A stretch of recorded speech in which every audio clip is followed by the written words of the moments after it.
Awesome. Alrighty. Well, we can go ahead and kick things off, but still feel free to drop in the chat where you're calling in from and all of that while I introduce today's event. So the Climate People team is thrilled to host climate recruiter and founder of Jellicorse Talent Solutions, Kat, for an engaging resume and cover letter workshop today. My name is Natalie Lavery, and I am the marketing lead at Climate People. Climate People is a climate recruitment agency with the mission of getting as many people working on climate solutions as possible.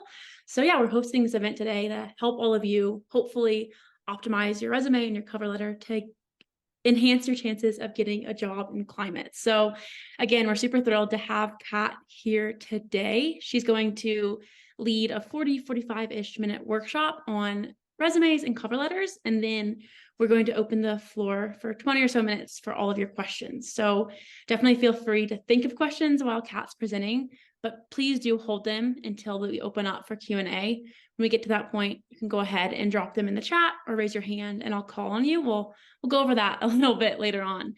But a few reminders before we start. We are in a meeting, not a webinar. So that means that you're more than welcome to have your cameras on. We can see your faces and really feel like we're in a room together. No pressure, but you can.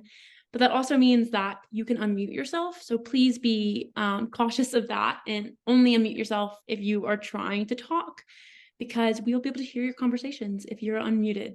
So with that, I'm thrilled to introduce you to Kat. I'll let her kind of get into the nitty-gritty a little bit more about who she is and what she does. But she is a former actress turned recruiter. So yeah, she's excited to kind of reflect on her experiences as a recruiter and share some knowledge. So again, Kat, we're super excited to have you. Thank you for being here. Yeah, thank you, Natalie. I'm excited to be here. Hello, everyone. Welcome to the Resume Refresh. Today, as Natalie said, we are going to really just kind of dive into how to create an effective and targeted resume to land your dream job in climate. But these tips are also relevant to any other industry that you're interested in as well. So let's dive on in. If I can get my slide to go. Okay, there we go. So today's agenda, I figured I would kind of just set the scene a little bit with diving into the current job market as a whole, kind of just explaining what's happening in the year of our Lord 2023 with the job industry, and then moving into climate more specifically. And then we can kind of just walk through like why resumes and cover letters matter, the presentation and formatting, content and keyword targeting, cover letters and what to say. And then I have, if there's time, hopefully a quick bonus about just networking and getting informational interviews with people at the companies that you want to work for. So I'm Kat, as I said. As Natalie mentioned, I am a former actress turned recruiter. So I was an actor in New York for 3 years, fell completely out of love with the performance industry, and then moved into the corporate world and fell completely head over heels in love with recruiting. I am a recruiter, career coach, and the founder of Jellicorse Talent Solutions, which does both. So I freelance recruit for companies primarily in the tech, SaaS, and climate industries. And then I also help candidates find their dream jobs, and I do like resume makeovers and LinkedIn optimization and things like that with my candidates, all under the umbrella of Jellicorse Talent Solutions.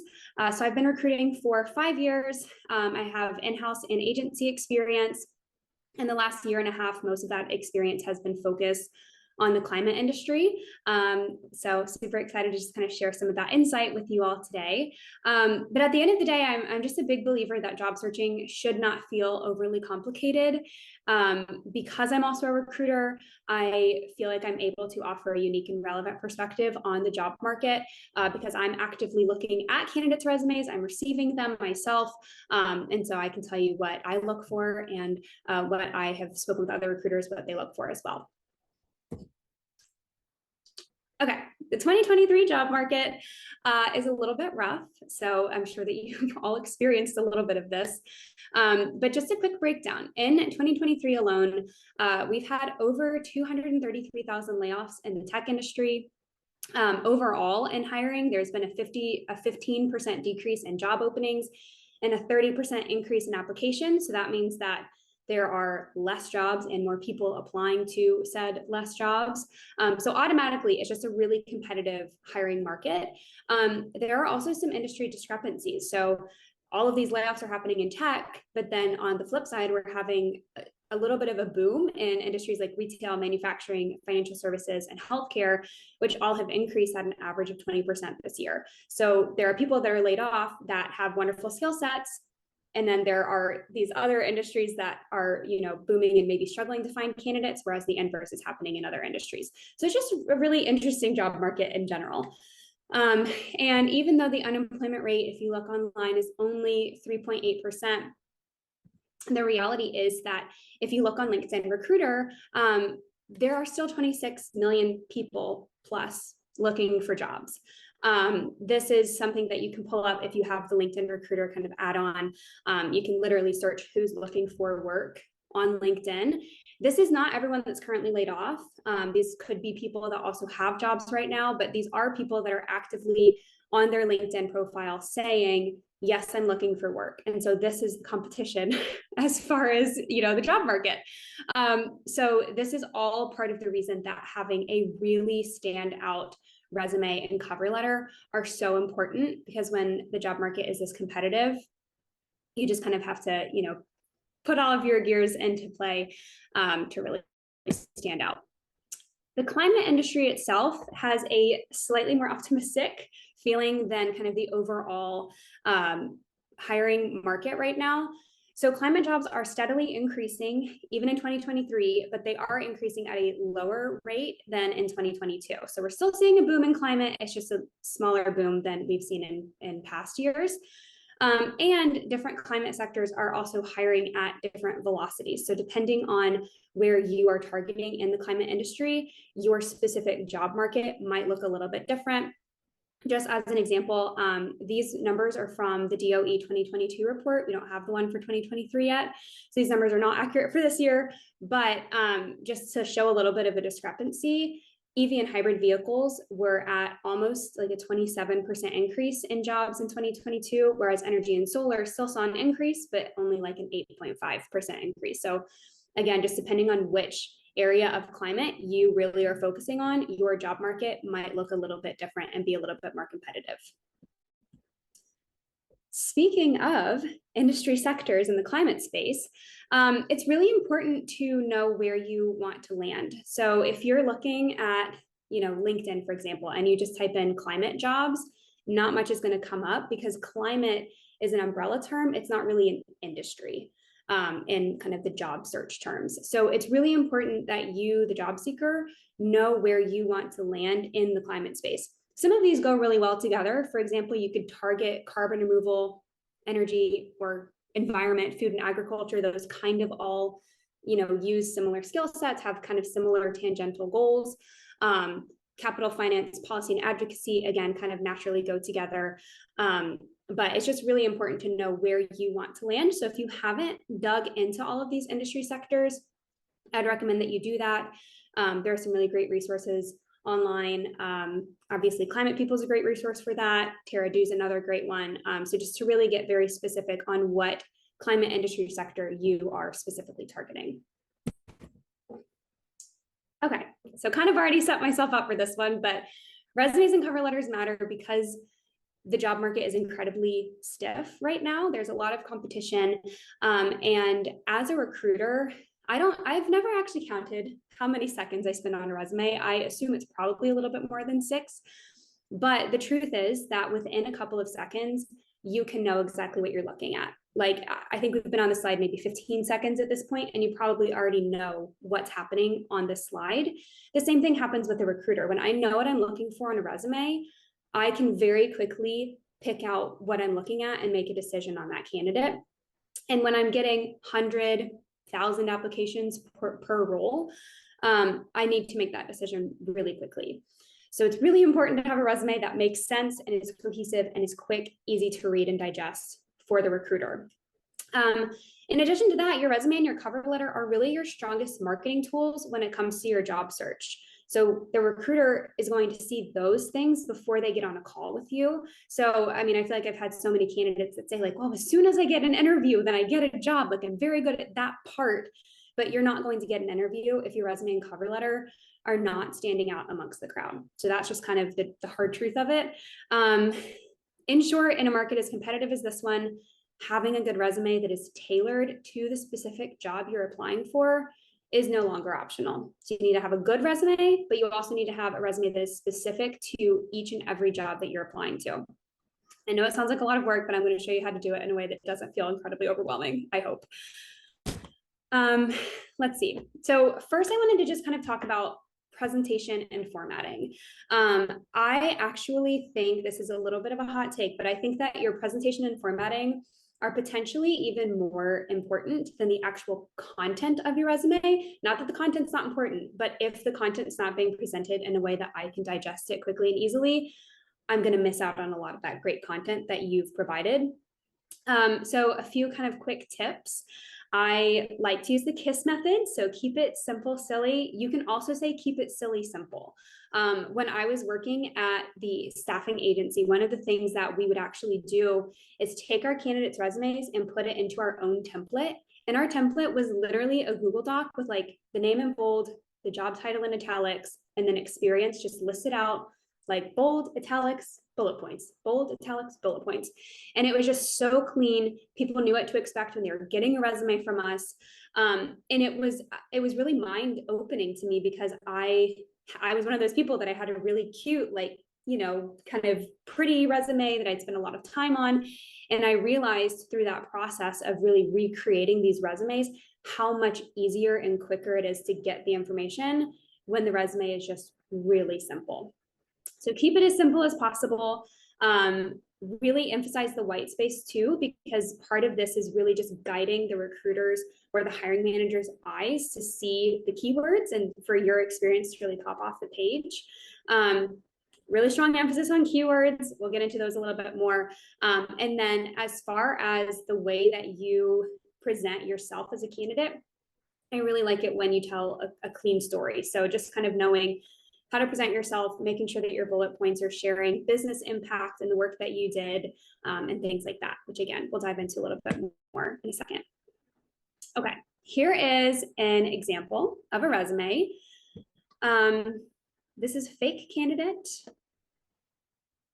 What's happening? Oh, there it goes. Okay. But okay, so kind of right off the bat, I just wanted to show you what one of those resumes that, I mean, it's a cute template, you know, but there's just a lot going on. It's really difficult to digest. And if I'm looking at, you know, like I said, 100 applications for one job, and I only have an hour to go through applications because then I have interviews the rest of the day, I'm trying to get through as many resumes as possible. And this resume, I have to almost pull out a magnifying glass, the font's so small, to figure out what this candidate can do. It's just a little bit overwhelming for my eyes. And even though this is a great candidate, experience-wise, it's a lot harder for me to gather that information quickly when it is presented in this way. So now how do I get out of this? Good question. Maybe click escape. I did click escape. It's not escaping. Oh no. What's happening? Maybe if I close tab. Yeah. Oh, there we go. Perfect. Okay. Tech is fine. So for that specific resume, a couple of things that are not working that we just highlighted, right? It's not a great use of space. There's a lot of information in one page. There's no bullet points. It's really small font. There's a headshot, which I know it's kind of, you know, people have different thoughts on this, but from a legal standpoint and a diversity and inclusion standpoint, it's really difficult to make a non-biased decision when you see someone's face looking at you on the resume. So just don't include a headshot. And then excessive colors and graphics, it looks a little bit immature when there's, you know, all of the colors at the top and things like that. I think there are much more professional ways to incorporate colors into your resume, which is what we'll show you in a resume example 2, which will take a second to load. Okay. This is the second example. So still a lot of information. This has all of the same information, except the internship is no longer part of this resume, which I think makes sense if you have, 6 years of experience. You don't need to showcase your internships anymore. At this point, I know you can do the job. Something that I personally, as a recruiter, really appreciate is having certain keywords in bold, because it truly guides my eyes. And so if I'm looking for a candidate that I know, I need someone that can do onboarding process, I can quickly scan and say, oh, she did onboarding processes. Let me read a little bit more about this specific bullet point. It saves me a lot of time, and it automatically showcases what this candidate is bringing to the table for my specific needs. So this is just kind of one example of why keyword targeting is so important, and then also just a very clean, straightforward presentation. And then you can still use fun colors. Like my favorite color is purple, if you haven't figured that out yet from the other presentation. And so I love to include little pops of purple that still help keep it professional, but just kind of help break up the mundane of, the resume itself. Let's see. So again, what's working here? It's a much better use of space, easy to find the relevant information, and then minimal use of color or graphics. I do have a bonus surprise for you. So we can drop this link in the chat later on today or send it as a follow-up, but I do have a resume template that you can use that I created. It literally looks like the resume that we just looked at. So you just click that link and then you can use the template.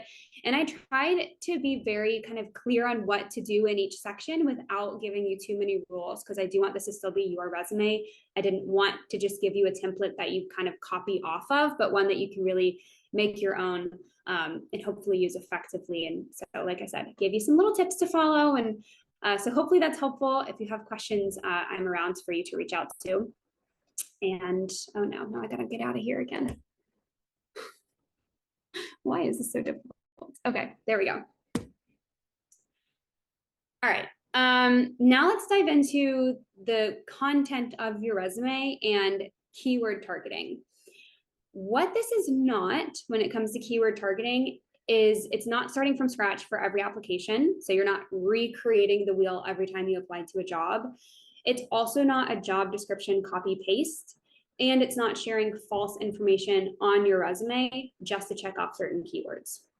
What this is creating a very strong base resume and then submitting that base resume with a couple of tailored, keywords, maybe additional bullet points based on your strong, so submitting a tailored resume based on your strong base resume for every single role that you apply for.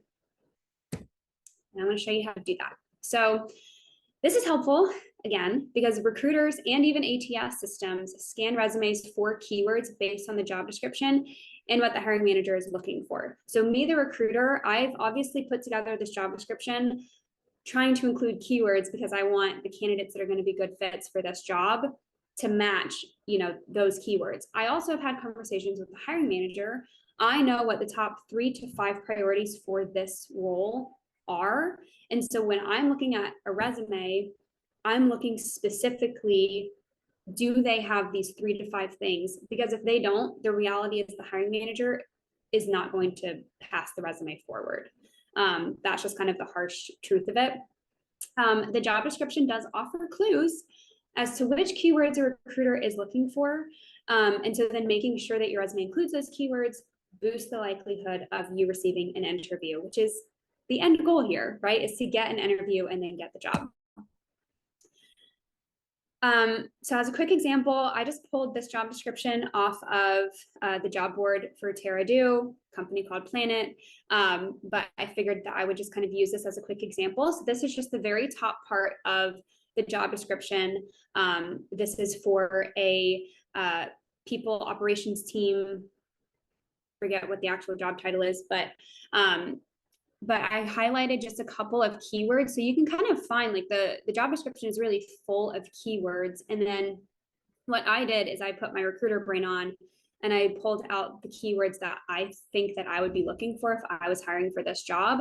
Words like compliance, US federal, state, and local regulations, global compliance, designing policies and processes to scale, auditing, monitoring changes, regulatory reports, HRIS, payroll, things like that. So you can do this really quickly and just kind of pull out those keywords and add them into your resume. So here's an example using our fake candidate, Lorna. So I took, if you look at the job description, right, they're looking for a compliance-driven, detail-oriented individual to join the people operations team. So we're taking her intro, and instead of saying she's a dedicated people operations professional, we're saying she's a detail-oriented people operations professional with 6+ years of US and global compliance and HR experience. If you don't have the global experience in this example, you can just say you have 6+ years of compliance and HR experience. We're not making things up just to fit the job description. But if you do have it, making sure that you're adding it in is super important. And then I updated the proven expertise in designing compliance policies and processes to scale, and then included her certifications. And then I updated the work experience too. So just another kind of like cross-reference. So I looked at the job description, saw kind of how they were prioritizing their keywords, and then I prioritized in the experience to match the job description. So we have designing and implementing new compliance policies. It's a top priority for this job. And then the global and US compliance is also like a secondary priority. So I kind of organized it in the same order that they had them in the job description, because those are likely the way that they have prioritized them for the hiring manager and, you know, their priorities for this job. So this is just a really quick example of how you can do this. If this feels like a lot of work, it kind of is if you do it this way. I wanted to show you what the actual kind of like lifting the hood up and doing the actual work is, but there are some really great resources that I've listed at the bottom that do a lot of the hard work for you. Teal is my personal favorite. JobScan's another one. I personally think Teal is easier to use than JobScan. They do both cost a little bit of money, but they have free features. But they do a really good job of doing exactly what we just did, pulling out the keywords. And then all you really have to do is go through and analyze your experience and figure out where those keywords can fit in. And then I like to bold the keywords. It's a personal preference because I think it really helps guide the eyes. If you don't want to bold them, you don't have to. But you do need to include them if you want to really make it past that first initial resume screen round. Okay, let's dive into cover letters and what to say. This is going to be kind of a quick section. Cover letters are incredibly important, but they're also so specific to your own experience in the job itself that it's tough for me to actually say what to say in your cover letter. But a few quick tips. You should always include a cover letter. I think this is one of the questions that I get asked probably every day, if not multiple times a day, is a candidate asking, do I actually need to submit a cover letter? Are recruiters actually reading them? Is this worth my time? And I think the reality is that not always. Recruiters are not always reading cover letters, but you should still write them. And it's not a waste of your time, because the one time that your cover letter does get read, I promise that it will be worth it. The way that you get a cover letter read, well, actually, hold on, let me give you a couple of examples. Times that I might not read a cover letter are if I can immediately tell from the resume that the candidate's not a fit. It then becomes a little bit of a waste of my time, the recruiter, to go in and read the cover letter if I can already tell, you know, oh, they're applying for an engineering job and all of their experiences in HR. Like that doesn't, you know, okay, that's not a fit. Other times that I'm not going to read a cover letter are if I can tell immediately that the candidate's a fit and I don't need any more information from them. And then otherwise, I'm probably going to click into the cover letter. So if I see a candidate and I'm a little bit unsure, it's unclear, I think they could be a fit, but I need a little bit more information, that's when I'm opening the cover letter. If you're a career transitioner, this is great news for you, right? Because all you need to do is make your resume showcase that you are interesting enough for the job that they should read your cover letter. Because your cover letter is now your opportunity to explain and piece together why you're a great fit for this role and how your skill set transfers to the climate industry, for example. You should write a unique cover letter for each role you apply to using the same systems and kind of process that we were, talking about for the resume part of this. So you're going to want to use keywords. You're going to want to make sure that you're targeting, piecing together certain things that they've mentioned as priorities for the job. But you can be succinct about it. Your cover letter should only be like 3-4 paragraphs, 1 page max. Does not have to be long. And I also would recommend that you don't spend any more than 15 minutes writing a cover letter, because typically they're not getting read all of the way. It's just the reality of it. But again, it's very helpful to just make those connections between your experience and the role you're applying for. Also for climate, this is huge. When I was working in-house at Nori, the carbon removal marketplace, where I was the recruiter, one of the things that I looked for in every single cover letter is why they're excited to work for this company specifically in the climate space. And so that's something, I mean, I can't guarantee that every climate company is looking for that, but it is something that if their cover letter looked like they just kind of copy pasted a cover letter and moved on, I was a lot less interested in them as a candidate than if they said, I'm really excited by what you're doing in the climate space. I really want to get involved. Here's why I think I'd be a great fit for this job. I really want to join your team. I've done some research on the company. That is huge bonus points for the candidate. So if you can do that, take the extra 10-15 minutes just to kind of throw a cover letter together. And again, you can have a basic cover letter that you use and then, piece it together for each specific role, emphasizing the keywords, but it is going to help increase your chances, especially as a career transitioner. If you don't have industry experience, things like that, it's just super helpful to get you to the next round of the interview process, which is obviously the first round interview. Okay. One more really quick thing on cover letters. They also don't have to look all that cute either. Similar to the resume, a lot of ATS systems, you can just copy paste the cover letter into the actual application. Otherwise, you can just pop it in quick Google or Word doc and just put, the title you're applying for, your name, and then the letter. It does not have to look cute. There are a lot of cover letter, templates and things like that out there, but I think it's, at the end of the day, it's a letter. Just get to the information, show me what you can do, and it can move on. So it doesn't have to look cute either. Okay, moving on.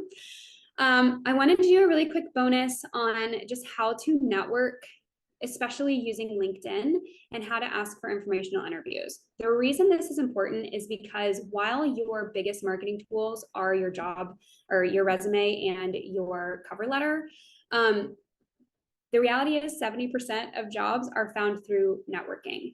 So it's really important that you know how to network, especially in the climate industry, because it is such a new industry. There's a lot of people trying to get into the climate industry. So it's just a really great time to kind of take advantage of, networking. And then informational interviews also help keep you top of mind if and when a position becomes available.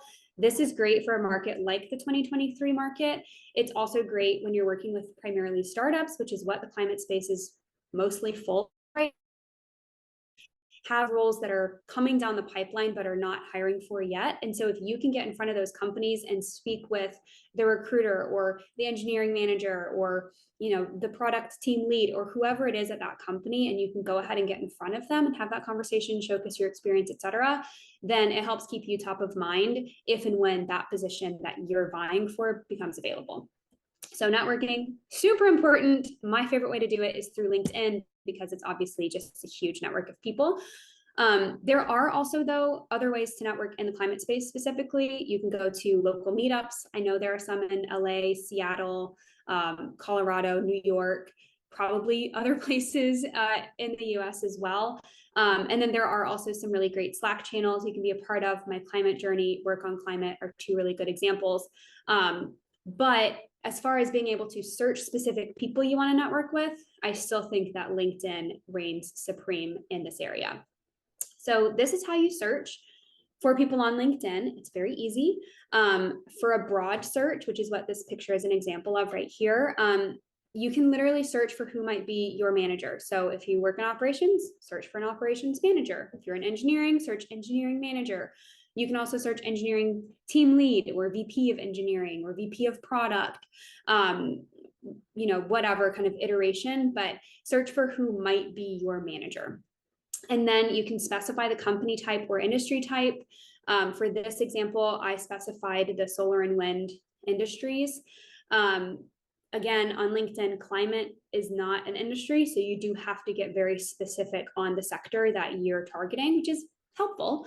And then, there are 56,000 results here. I could have filtered it down even more by saying in Angeles, which is where I'm based out of. So then you've got all of these other people that you can connect with. You can also do a targeted search by pulling up the company page on LinkedIn. So for example, if you want to connect with, renewable energy division in Texas, then you can just pull up their company page, scroll over to the people tab, and then search for who might be your manager.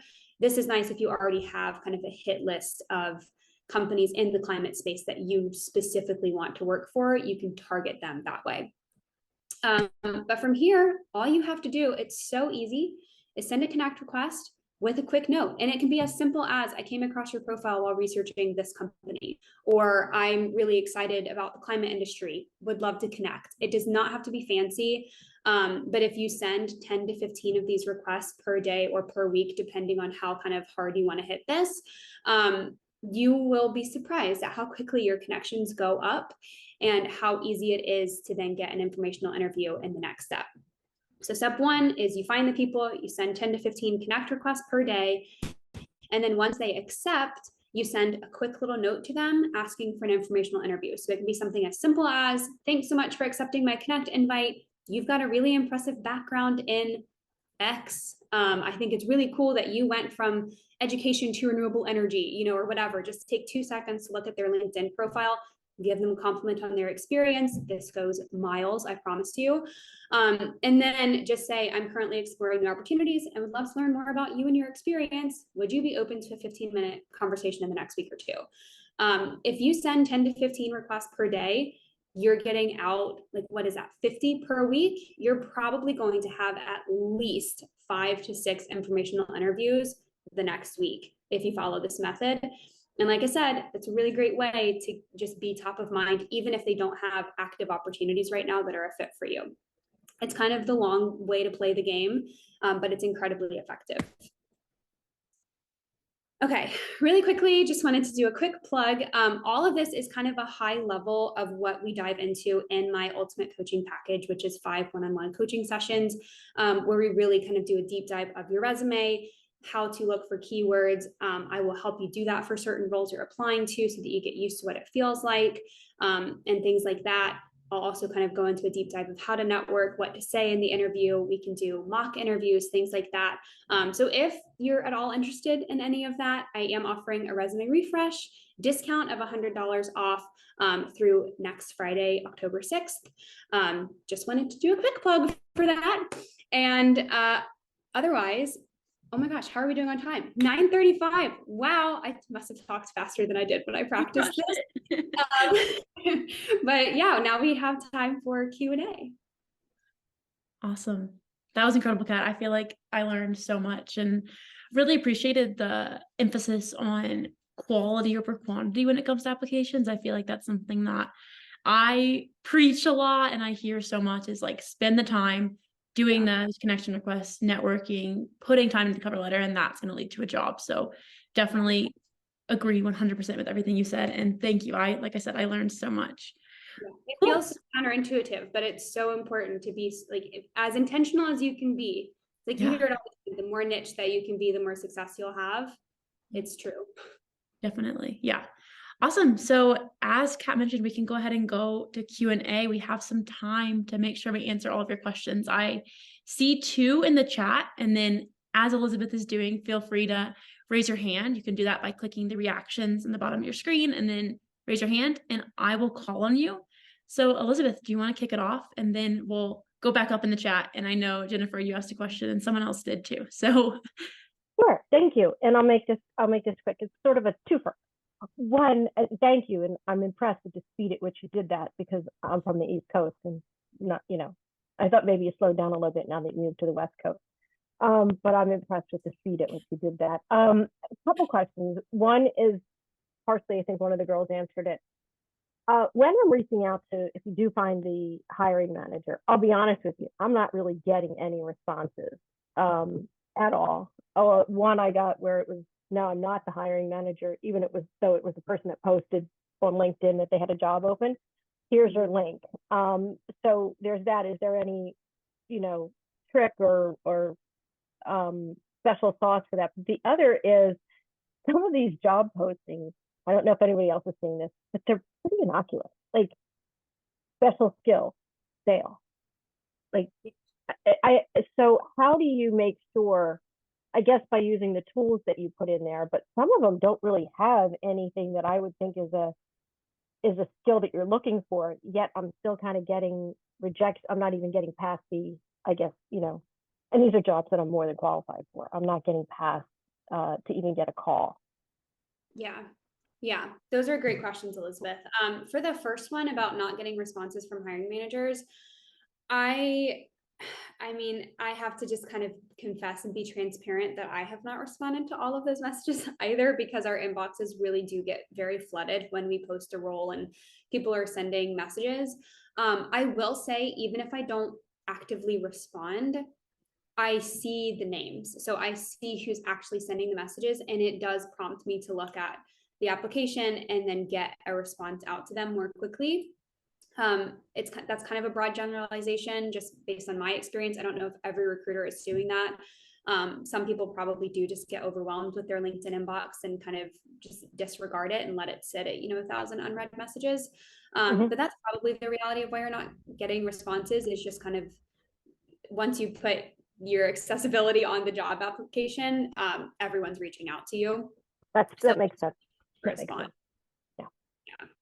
And then in answer to your second question about kind of vague job descriptions, this is something that I'm working with my clients on specifically when I'm hiring for them. You have to be specific in your job search. You also have to be specific on the hiring side about who it is that you're looking for, because then you are going to get candidates that make zero sense for the job, or you're going to overlook candidates that are perfect because you haven't been very clear in your description of the job.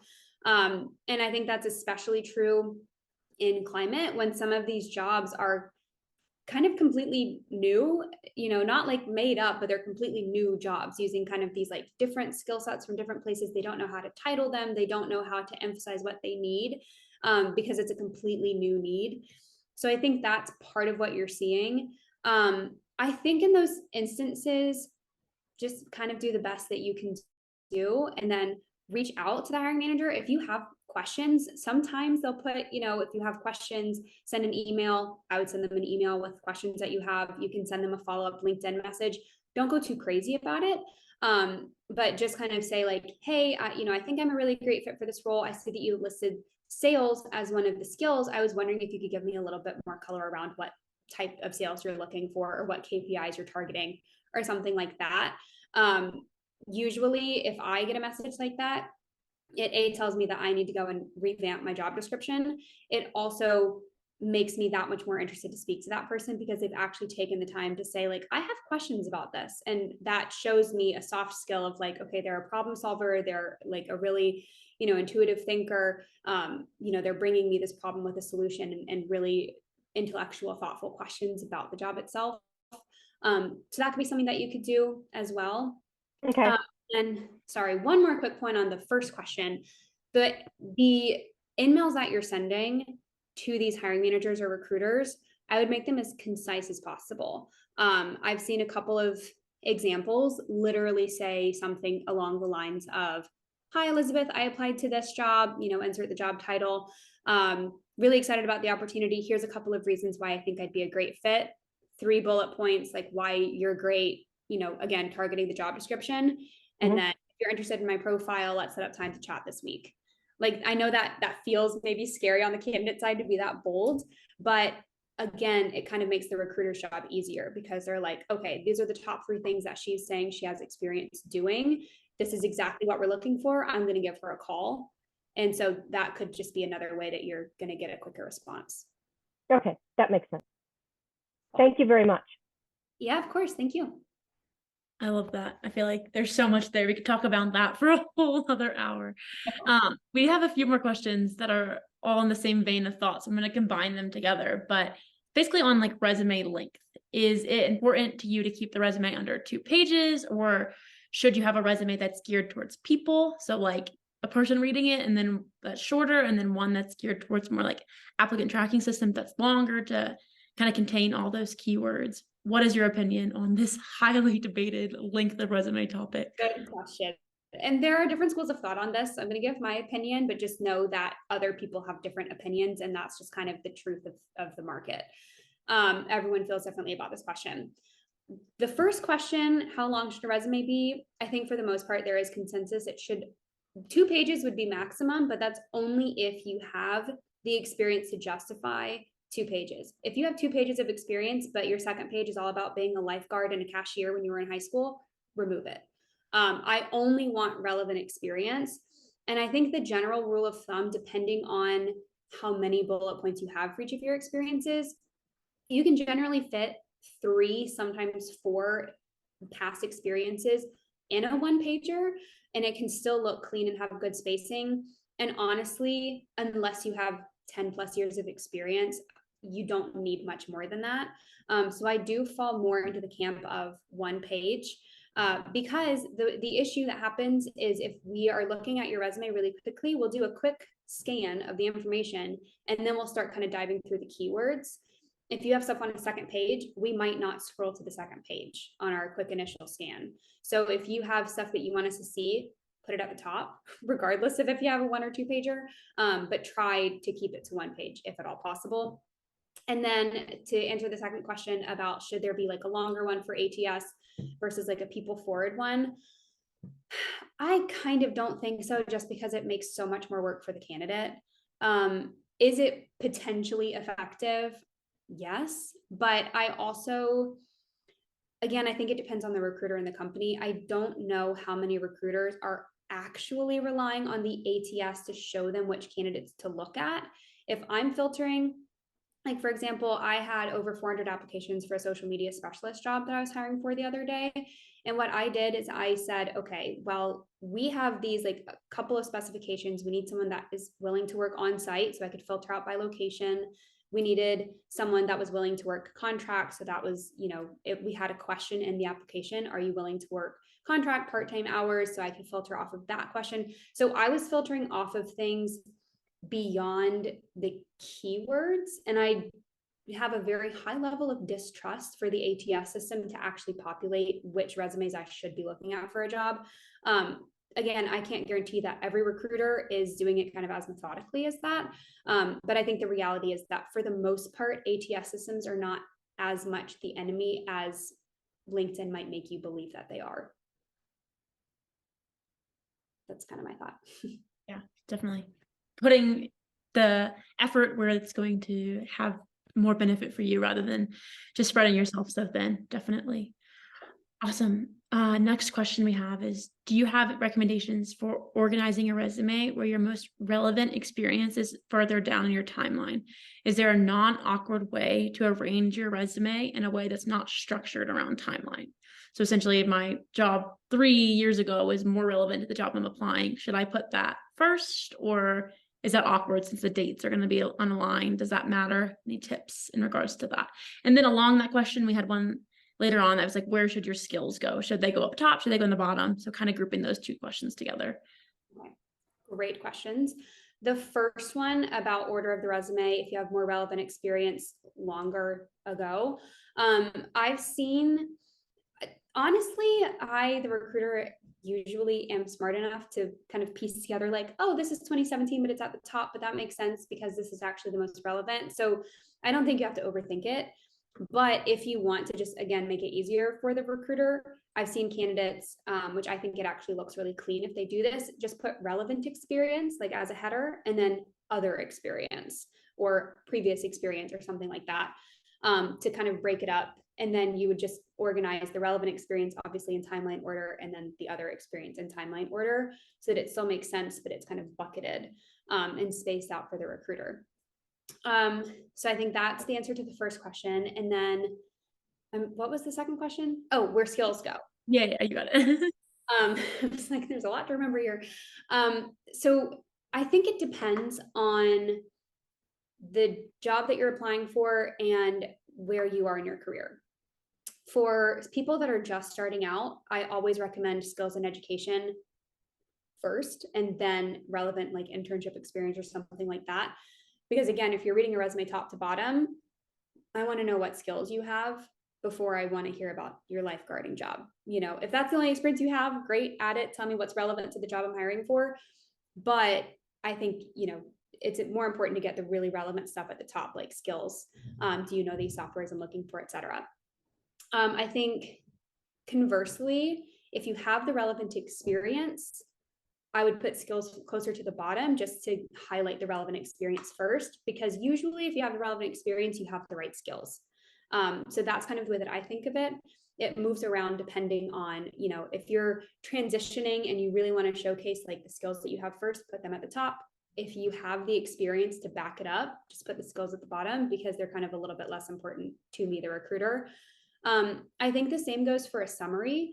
Summaries are important if you're a career transitioner, or if you're really trying to showcase additional keywords that maybe you're not able to fit into all of your other experience, but you can say, hey, I am this person and I have this experience. That's helpful. But again, if your experience showcases that already very organically and naturally, save yourself the space and the time and just make sure that your experience has all of those keywords. Yeah, definitely. So much of this is subjective. So definitely great points there.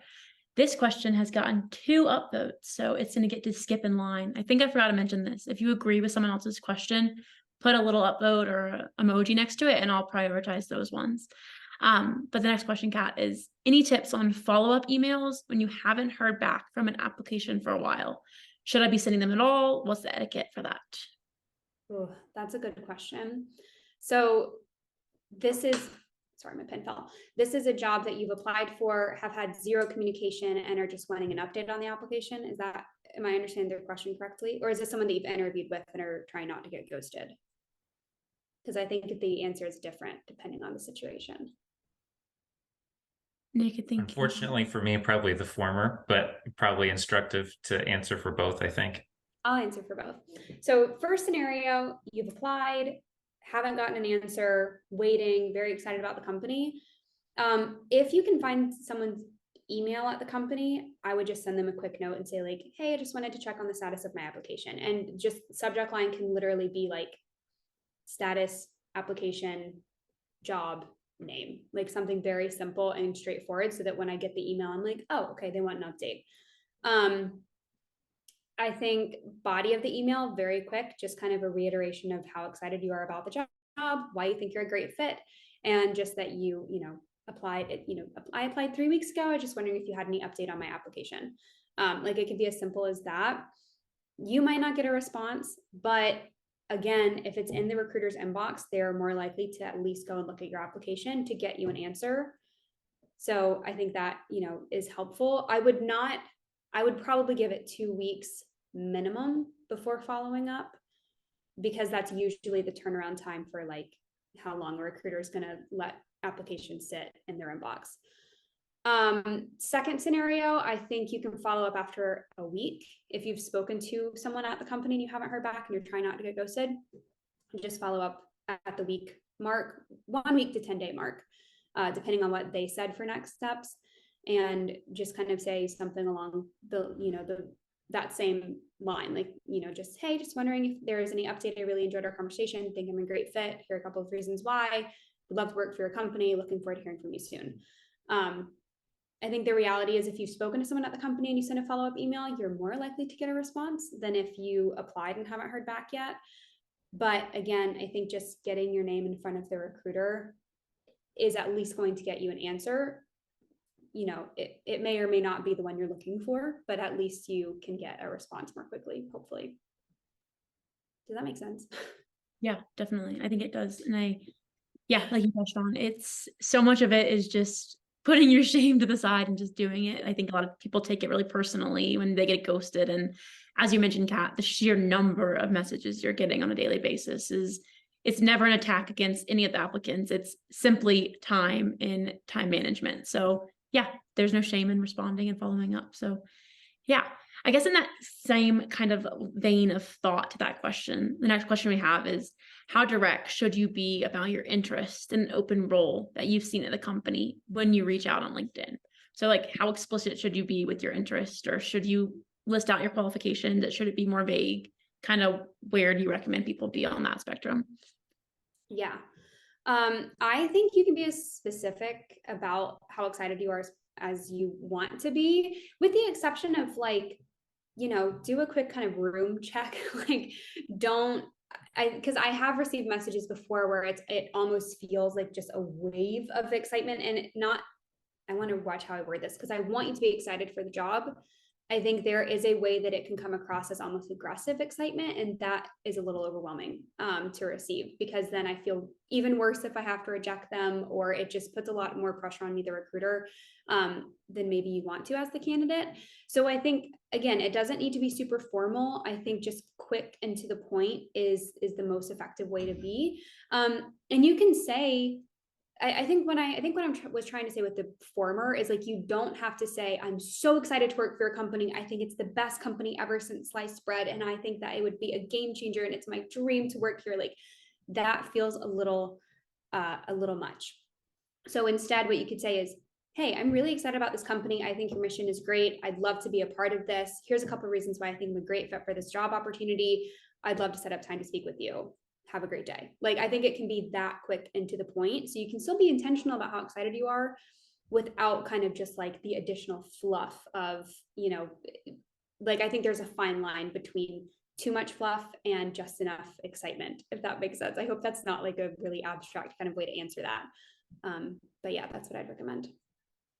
Definitely. I think that makes a lot of sense. And then your point about not only saying you're excited, but backing that excitement up with, like you said, quantifiable impact statements about why I'm qualified. That just shows the reasons behind your excitement rather than just fluff about your excitement. So yeah, definitely along that. One of our most recent questions we got was, in terms of quantifying one's achievements, how should you go about it when it's not a quantifiable achievement? So I'm assuming that means like, I managed people, or like I have this experience. You can't really quantify that. Should you still include those? How should you go about that when it's not that direct number tied to it? Yeah, I think that's a great question. I think if it's a keyword or a key thing that they're looking for, a high priority in the job description, and it's something that you have experience doing, even if it's not quantifiable, I would add it. I typically say, so I kind of have two different ways to approach this. One is, it's not quantifiable, but I can make a very educated, sophisticated estimation of the ROI, like the business impact. I think at that point, it's okay to kind of guesstimate a little bit. Like, you're not sure that it was 25%, but you did know that there was an increase to some effect. And you can kind of estimate like, oh, well, we were getting 100 and then we started getting like 125 or 130. So I think at that point you can roughly say like, okay, I did X and the benefit was 25% increase in whatever. At that point, I don't consider that like saying false information on your resume. You're making a very educated guess upon the impact that you had based on tangible results that you saw. So I think that's kind of step one, is like, even if you weren't actively tracking something in your daily tracker, you can still make an educated guess on the work that you were doing and the impact that it had. I think the other way to approach it is just kind of formulating so for example, the reason that I personally like seeing like the business impact that you had, or a quantifiable, tangible result of the work that you did, is really just to see the full picture of the work that you were doing. So me, I'm a recruiter. Like, I know that I'm hiring candidates. Like, I get that that's my job description, but in the broader picture of the company, why is this important? And so I think that if you can formulate each of your bullet points to kind of showcase the relevance to the company mission, that it's, that you're helping drive forward the company mission by doing X, I think that's another great way to show kind of quantifiable work without quantifying the work. So if you're an administrative assistant and you're supporting, I don't know, the operations team, then you can say something to the effect of like, effectively supported, 3 members of the operations team in order to help drive forward company culture, or in order to help, make sure that our office was clean every day, or whatever it is. That's kind of another way that you can quantify, is just to say like, I did this by doing this, or in order to get X, Y, or Z. So I think that's just another way that you can quantify without quantifying. Yeah, that's great. Like making your qualifiable actions quantifiable. And even if they don't have that number, that's the impact is still there. So I think that's definitely the key, making sure the impact of your action is there, even if it's not a number. So yeah, definitely. I think that was a great answer. Awesome. Another question we have is that again ties into this. Nice job, guys, asking questions that directly tie into each other. But what are companies looking for when they say proven success? So like proven success in X, like what does that mean? And how do you translate that to your resume?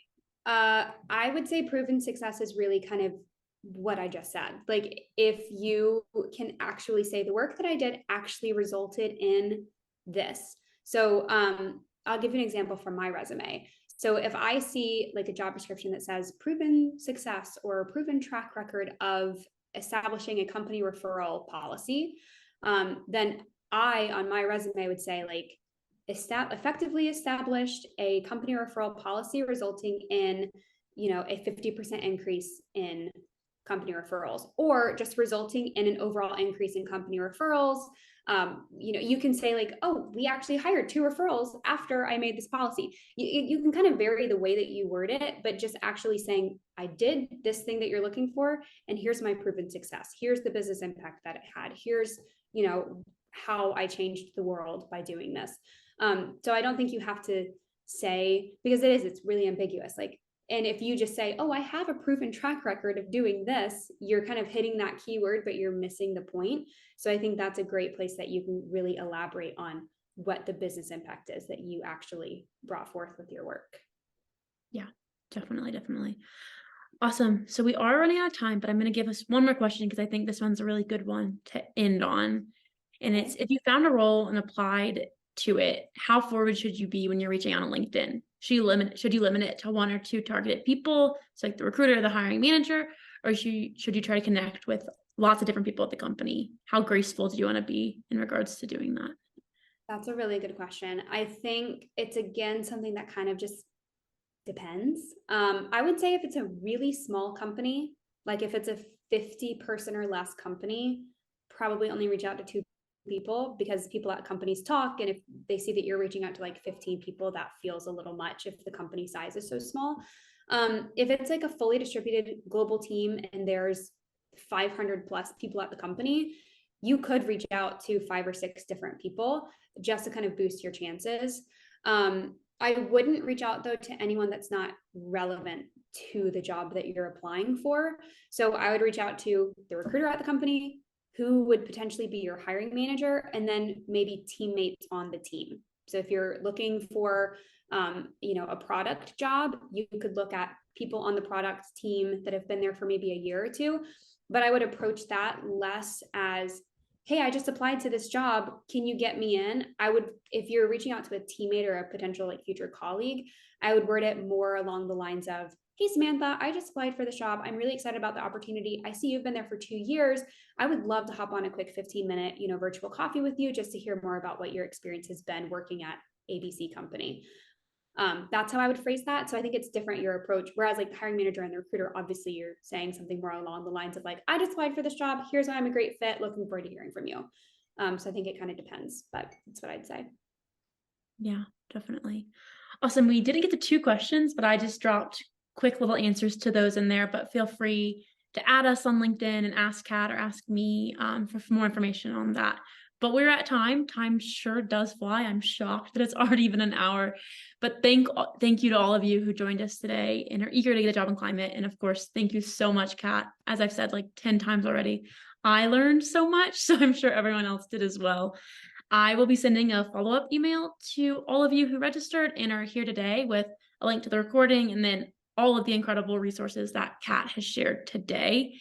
As I just mentioned, feel free to add Kat and I both on LinkedIn, send any follow-up questions, and definitely register for her online training course, because as I said, we learned so much today, so I could only imagine the more information she could share with us. So thank you, everybody, and we'll see you next time.